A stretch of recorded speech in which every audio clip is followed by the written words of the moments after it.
Hello, everybody. I know it's been a little bit. For anyone curious, what happened was the day that I have to record, um, we ended up getting like really bad power outages, like just repeatedly. And so, yeah, unfortunately, I was trying to actually record at the moment that we had like, I think it was like 3 or 4 power outages, like back to back. We would have power like for like 10, 15 minutes or whatever. And then we ended up having another power outage.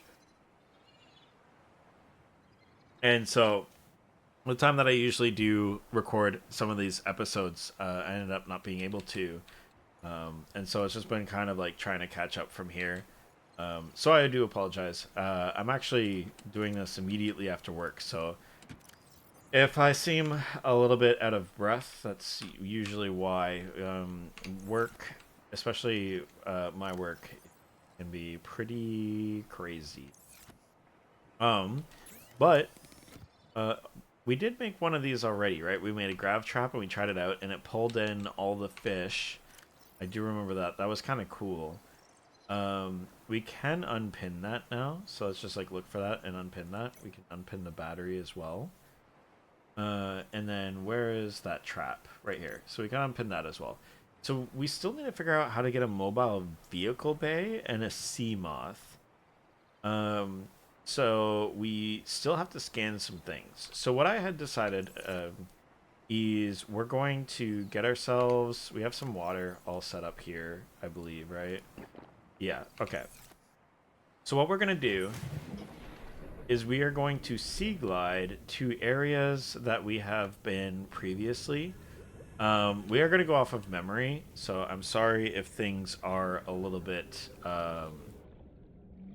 just like wandery around, but I think you guys are kind of used to that if you're this far into the series.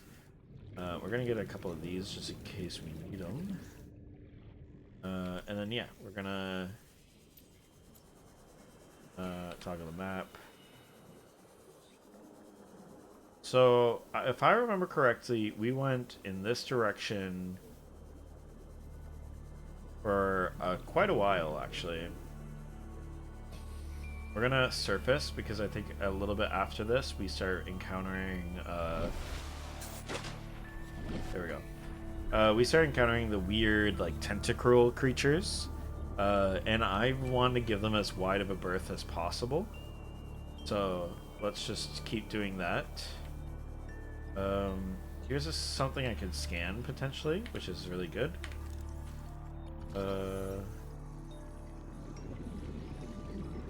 Beauty. Okay, so that's something right there already. These guys we have to worry about, but we are a little bit faster now this time, so we do have that on our side. But yeah, this is one of the biomes that we need to explore a bit more. So that's what we are going to do. And this, we already have that, right? Sea glad fragment? Yes. We're kind of like looking for things like that, I think. That's been kind of the theme here. Oh, this is the place with the weird fish. Okay, so we might die. Just a heads up. But we need a little bit of exploration in our lives, you know what I'm saying? We need a little adventure. So that still to me looks like a repo character, you know what I mean? But okay. So let's start looking for some stuff here. So there's something here immediately, which is good. Let's just check out what it is. Oh, we got another laser fragment. Oh shit, that guy's right on me. Okay. So already looking good with that. I don't know about these guys, and I'm a little bit nervous about them. But they seem... I don't want to jinx it, but they seem chill. So we'll see. This biome looks like a blend. Oh shit. Well, those guys are... The fact that they're so loud has me concerned.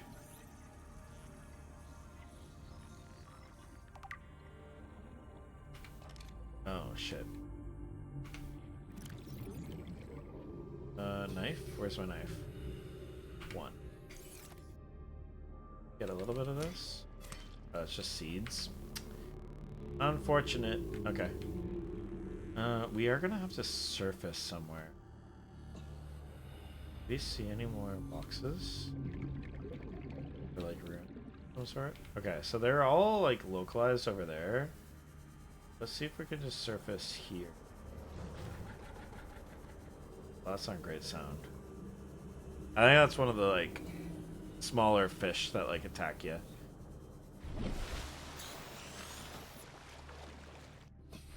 Okay.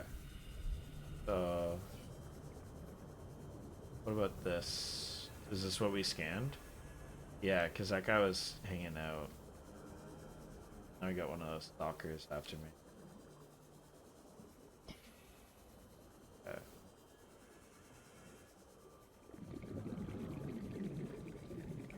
There's a lot of those guys.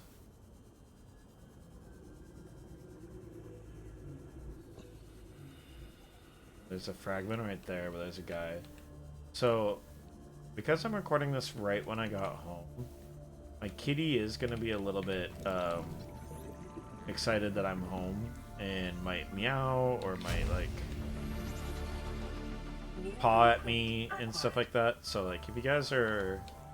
Yeah, here he is. Hi, buddy. Oh.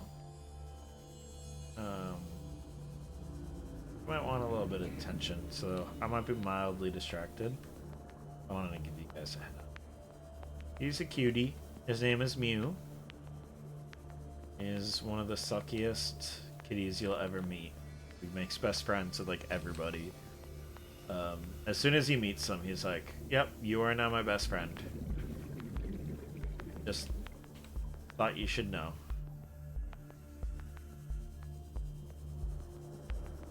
Get some air real quick.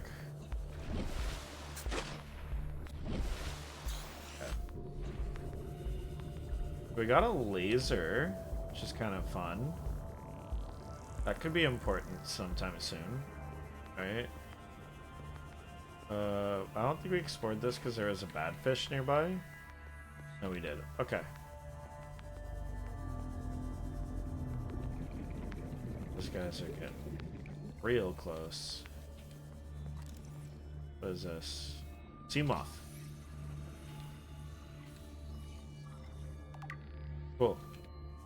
Look at this. We're doing it. We're playing Subnautica. Yeah.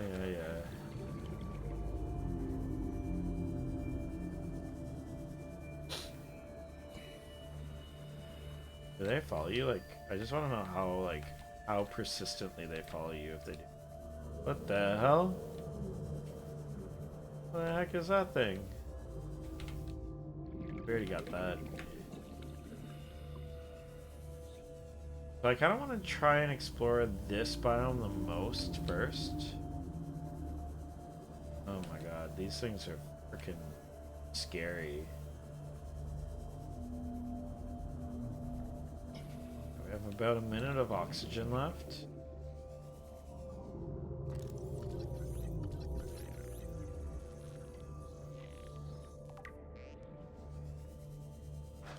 Oh.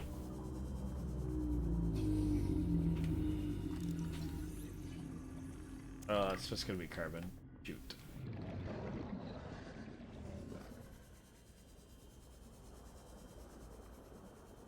Where is the thing that I okay, where is a direction that doesn't have one of these guys? Save.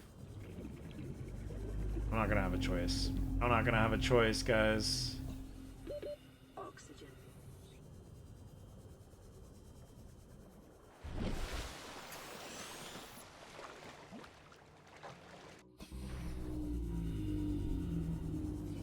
Gonna have a choice.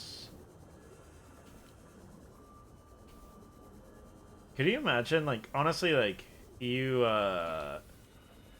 Subnautica professionals will probably already know this, but it would be funny if those guys are actually, like, the chillest mobs in the entire game, but I'm, like, petrified of them. That'd be kind of funny. Yeah, I get it. But usually how game design is like the louder something is, generally the more threatening it is. Because they want to warn the player, give the player the most amount of time to oh fuck. Okay, get ready. They want to give the player the most amount of time to like react and avoid if they need to, kind of thing.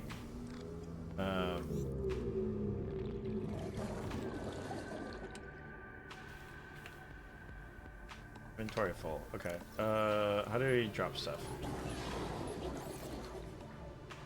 Am I getting hit? No. Where's water? No, I dropped it. I think I dropped it. Did I drop it or did I drink it? Let's see. I dropped it. Did it float? I don't see. Oh shit! Oh jeez. Alright, here we go.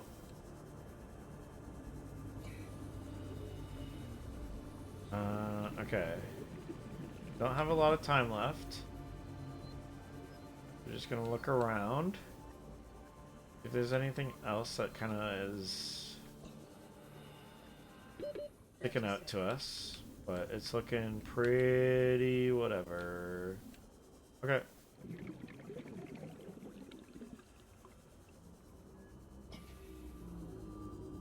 Hoping that I'm not near any of them, but I don't see any. I'm losing power. Oxygen. Yes, I know.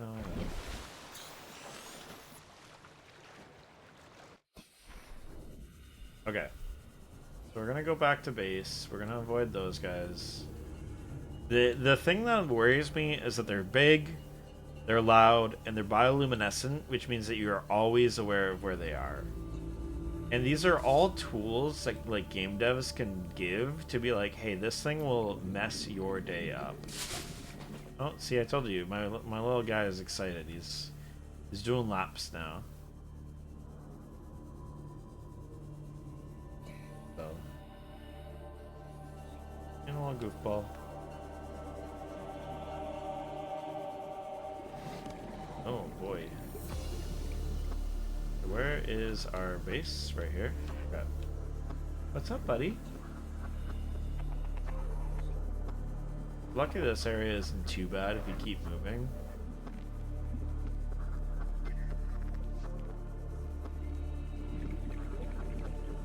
The music is so good. It's like so interesting.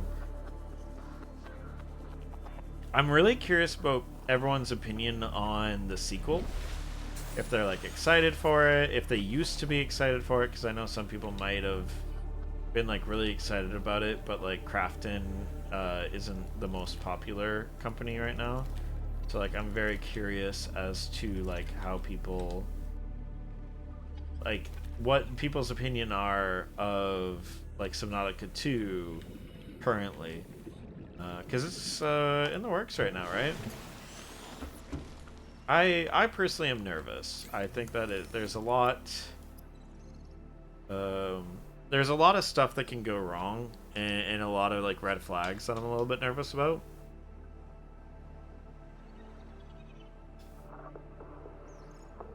Like, I think Crafton is one of the guys pushing AI really hard, and they're also pushing like. This is me just speaking casually. This is not a video about this stuff, so I would consult people who know what they're talking about.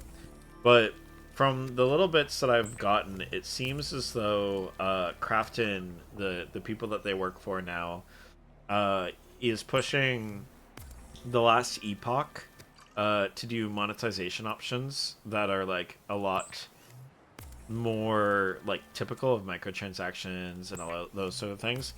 And that was something that they had promised that they weren't interested in doing, and then they ended up getting pressured to do so anyway by Crafton. So I am a little bit nervous about that when it comes to Subnautica 2. I do think that it's going to be like way harder for them to try and force like microtransactions and stuff on a single player game like this, but it's still kind of just the mentality that I'm worried about, where um, it's just like, oh, like these people are pushing really, really hard for AI to be like normalized, not in the sense of like um, AI helping with vibe coding or AI helping with like making some things a little bit quicker and more efficient. It's like no, it's straight up like getting people laid off. It's like taking away people's artistic jobs, um, so then they don't have to commission artists and stuff. Like it's just a lot of stuff like that, and I'm not really vibing with that personally. I think it's kind of just like not cool. And so if it is true that um, if it is true that's what's going on, and that they're going to be forcing Subnautica 2 to be using a lot of nice, we have diamond. Uh Forcing Subnautica 2 devs to be frequently using AI in a lot of things that they normally wouldn't, then I'm going to be a little bit skeptical of the game. Because, like, don't get me wrong, I think that, like, generative, like, this is a hot take, but I do think that generative AI has a place in game dev. I do. And I agree to some degree, but it's, like, so tentative. So I guess, I'll explain myself. Some people, like, aren't. Because some people are really passionate about this stuff. And some people, like, you might be listening and you might be like, I don't know what the heck you're talking about right now. Like, what is even happening? And so what's going on is that AI has gotten to a stage where it can gen stuff pretty efficiently. And gen means, like, generate.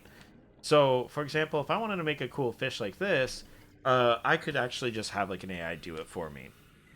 And it will, like, look just like this, and you would not, like, it's getting to a point where it's hard to tell, especially when you're doing a game like this. It's really hard to tell, like, um, it's hard to tell that this is something that was generated by AI and not by an artist. And this can be really problematic because artists really do need jobs. Like, it's already hard enough being an artist, and now all of a sudden we also have um, AI, trying to take their place. And so there are still like arguments and everything that like no matter how good AI is getting, it can't replicate. Oh my gosh, it can't replicate like the human soul when it comes to creation, and all that sort of stuff. But like sticking just to the facts and like the morality of things, um, I think that artists in general should be paid for their work. The paid with experience stuff is BS. If you're an artist, you should not be circumvented by anyone who has the money to pay you, um, for something like that. That is my opinion. So, like, if I'm a AAA studio, I should not be using Gen AI as a substitute for artists to save some money. Like, I think that's really, really, really selfish and really not cool. However, if, for example, I wanted to make a Subnautica game equivalent, radiation helmet. Oh, is that something that I like already have, or like, is that something that I don't need anymore? Is that why that's down here with all this stuff? It looks like I just so okay. Um. Oh, geez, I'm like big screwed. Uh. Yeah. So like, if I'm trying to make a game, I still think I should be hiring an artist or looking for an artist. Like there are definitely artists out there that will work with people just to get like working on a game and stuff like that. And you're probably going to be able to find discords and stuff. I think like a genuine effort is really important. But if you legitimately can't, or you're prototyping, or any of that sort of stuff, you have no money to give the artists, then Gen AI to me makes a little bit of sense. I can see the argument. And like that's the only time where it sticks out to me, where it's like, okay, yeah, that's chill. Like you literally have no money. Like you are potentially going into debt so that you can give an artist some money for a very small game that isn't going to have a strong like marketing budget or anything else like that. Like this is as indie as it goes, and it's like, okay, I think that's somewhat reasonable because it enables someone who isn't an artist to be able to create something that people can enjoy. And so it's used as a tool, not a replacement. Once that person starts making money, like let's say I make the next Hollow Knight, once I start making money, I should be going into making sure that I pay artists, right? Because now I have the money, and that should be like just normalized. 9 times out of 10, though, we should just be hiring artists. It's very easy, you know? Like, I don't know how to do this again. How did I do this? Did I do this?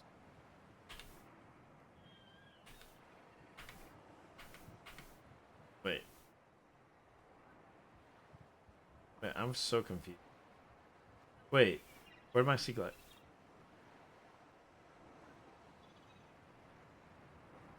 So lost. How did I do this? Do we remember? Oh man, I feel like so silly. Um, so yeah, like I said, oh, is it this? Is it power cell? Can I put that on my hotbar? No. Can I drag it to something? No. Okay, how do you use this stuff? You have to be in the water for some reason? This game could be easier at times. I will say that.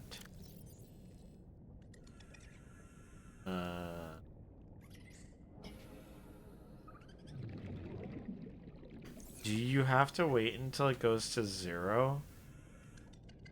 Alright, anyone who watches this episode and can, like, know, maybe I'll look it up myself.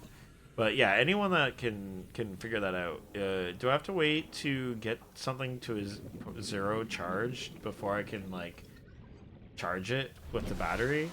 Because I'm pretty sure, like, that's what I used last time. Anyway, so last time I went about northwest. Let's see, where is the ship? Right there. We can't go towards the ship because... Alright, yeah, so we went northwest. So let's see if we can glide around the more northeastern area. This is a 3. I can't remember what I had as number 2. Move that to for movement and stuff. Oh, we should learn how to make the thing. Yeah, let's do that. Alright. Yeah. Okay, so we learned how to make a new tool. This thing. We needed a battery, titanium, cave sulfur, and diamond. We have all those things. So let's go get those. I got completely distracted. Let's make that really quick. Okay. So yeah, about the Gen AI stuff, that's the part that like distracted me or whatever. But yeah, like my stance is that 9 times out of 10 you should just be using an artist. But in a rare situation where you're like prototyping, or like you're prototyping, or you're um like super poor, and you legitimately like are going paycheck to paycheck, but you want to make a game, then I think those are like relatively okay reasons. But if you have the money, it really should be a thing. Like you should just be paying people. This is kind of cool. What does this do? What is it? Standard titanium doors. We can get through doors now.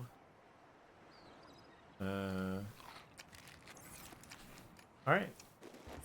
Cool. We have that in case we need it.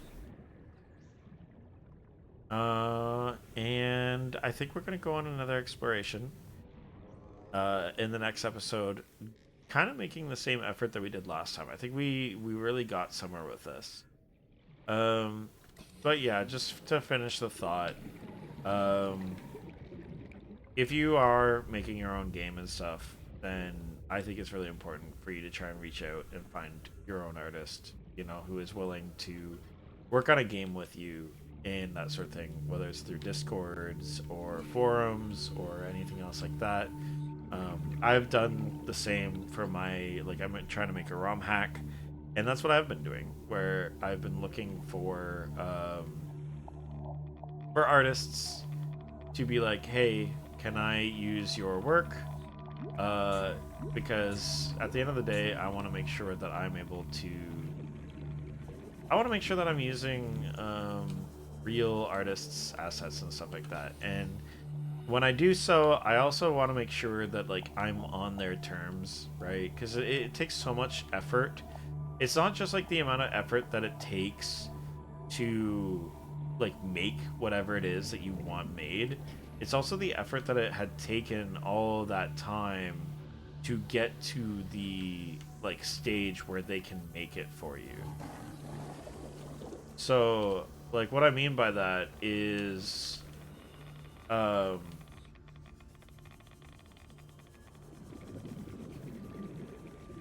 jeez. That thing, oh, those things shoot spikes at you. Oh my god. Okay, well. That's a bioreactor fragment. It's still shooting things at me. Oh my god. Buddy. My little guy is saying hello. Oh, we got a radio transmission. Cool. We're gonna have to get a health pack in a moment. I think we could go a little bit longer than we usually do, just because, like, you know, it's been a while. And I wanted to just kind of finish this. I get sidetracked very easy, by the way, if you haven't noticed with enough playing. So we'll just like go back and forth between like gameplay and me getting distracted mid conversation.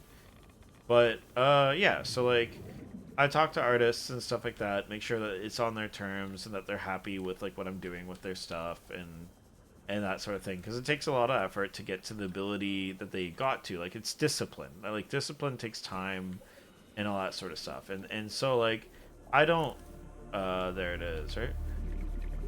I don't want to be disrespectful to like the amount of time that they had put into their craft by just like taking their stuff.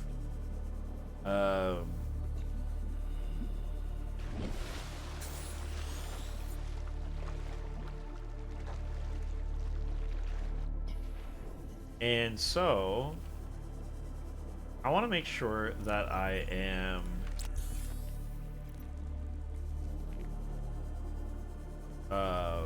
mindful of like, do they want money? How much money do they want? If they don't want money, like, do they want recognition? Do they want some sort of creative like communication? So then they can like be like, hey, like, this is what I want done with my stuff, that sort of thing. And if it's not something that I am okay with, then it's like, okay, cool, like, we just don't see eye to eye, you know, like, I'll look for another artist or whatever.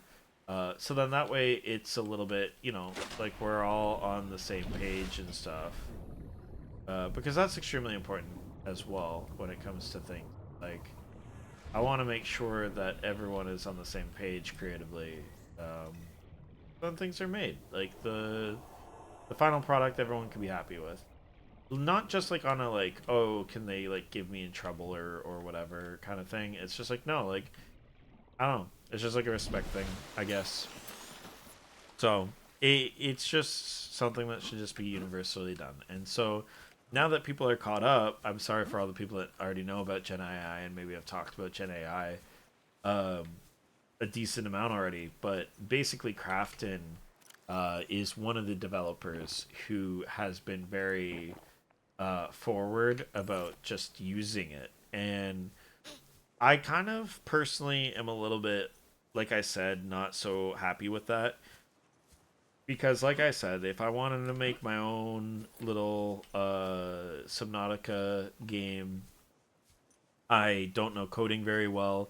I'm not an artist. I'm more of a writer. And so, the coding already is going to be such a daunting task to learn that also learning art and stuff like that is also going to be a problem. And so, um, having a little bit of Gen AI in a way that just like makes the project come together when it comes to art, I think is reasonable because I just don't have the money to be giving um, fair compensation for the amount of work that people can do. Um, but I'll still put the effort in myself to like find an artist and see if there's anyone who's willing to do it for a relatively cheap price or whatever for a little bit.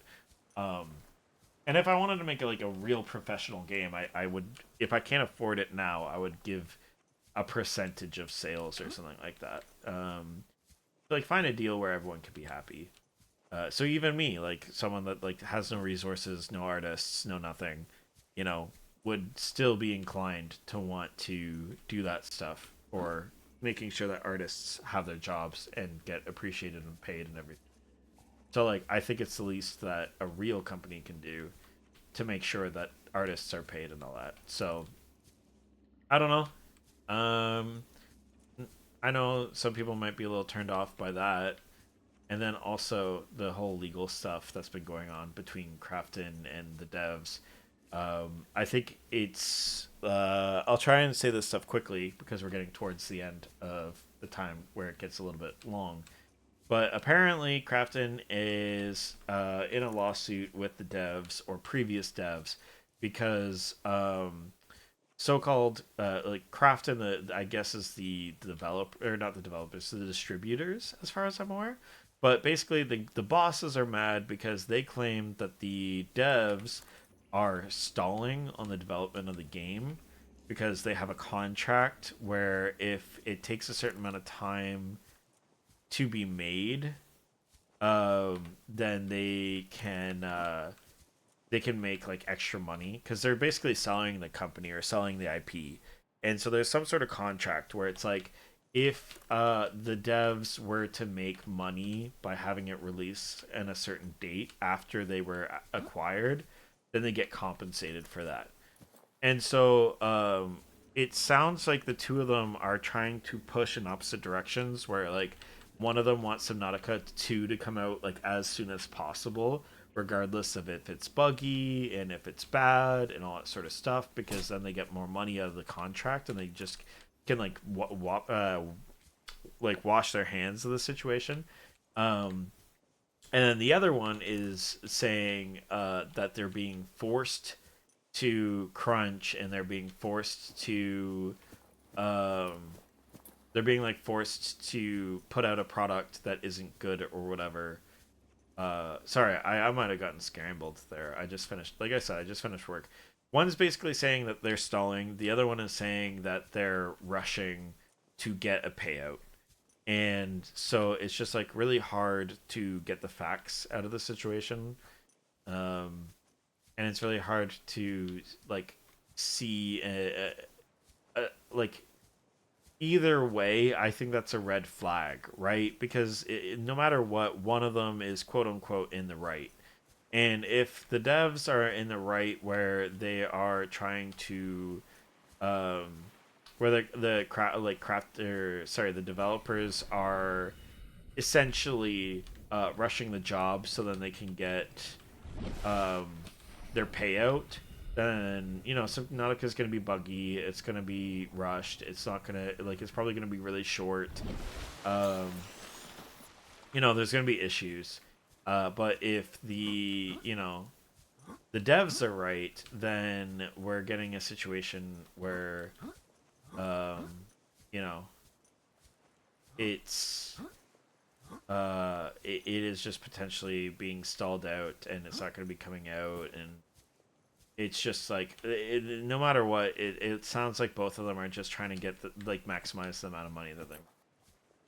I said that terribly. I wish I could do the episode again. That's the problem with like doing this free flow let's play kind of things. Oops. Is like my communication is so bad, my brain gets scrambled, especially when I'm tired. That's why I try and avoid doing them on these sort of days, but I don't want to like fall off too long without making episodes, so I apologize. Anyway, sorry for the tangent. Like I said, if you guys, have an opinion on Subnautica 2, whether you're excited about the game, or you're a little bit worried about like what's up, or maybe you didn't even know what was up, and now you're kind of curious. I do suggest if you didn't know what's up or you didn't know about this stuff, you like look into it, right? Don't just go off of what I said. It's never a good idea, especially me. He just heard my communication. But yeah, like I would look into it if you truly enjoy Subnautica this much, and I would be curious as to what your guys' opinion on Subnautica 2 is. Are you like I said, are you excited? Are you not excited? Are you skeptical? Were you excited but now you're not? That sort of thing. Like all the. Oh God, that guy flipping sketches me out, man. Do you see that like wormhole thing? Like, sorry, I'm just spamming this so then hopefully I don't aggro whatever that was. Okay. What the heck was that? Was that just a regular fish? Okay. So there's a little bit of land coming up that I'm gonna go to, and then we'll start the episode there. Oh, those are the annoying things, yeah. I thought there was a piece of land here. Can I not even get that right? Come on, give me that. Give me that at least. Uh-oh. Uh-oh. Alright, well... Rest in pieces, my friends.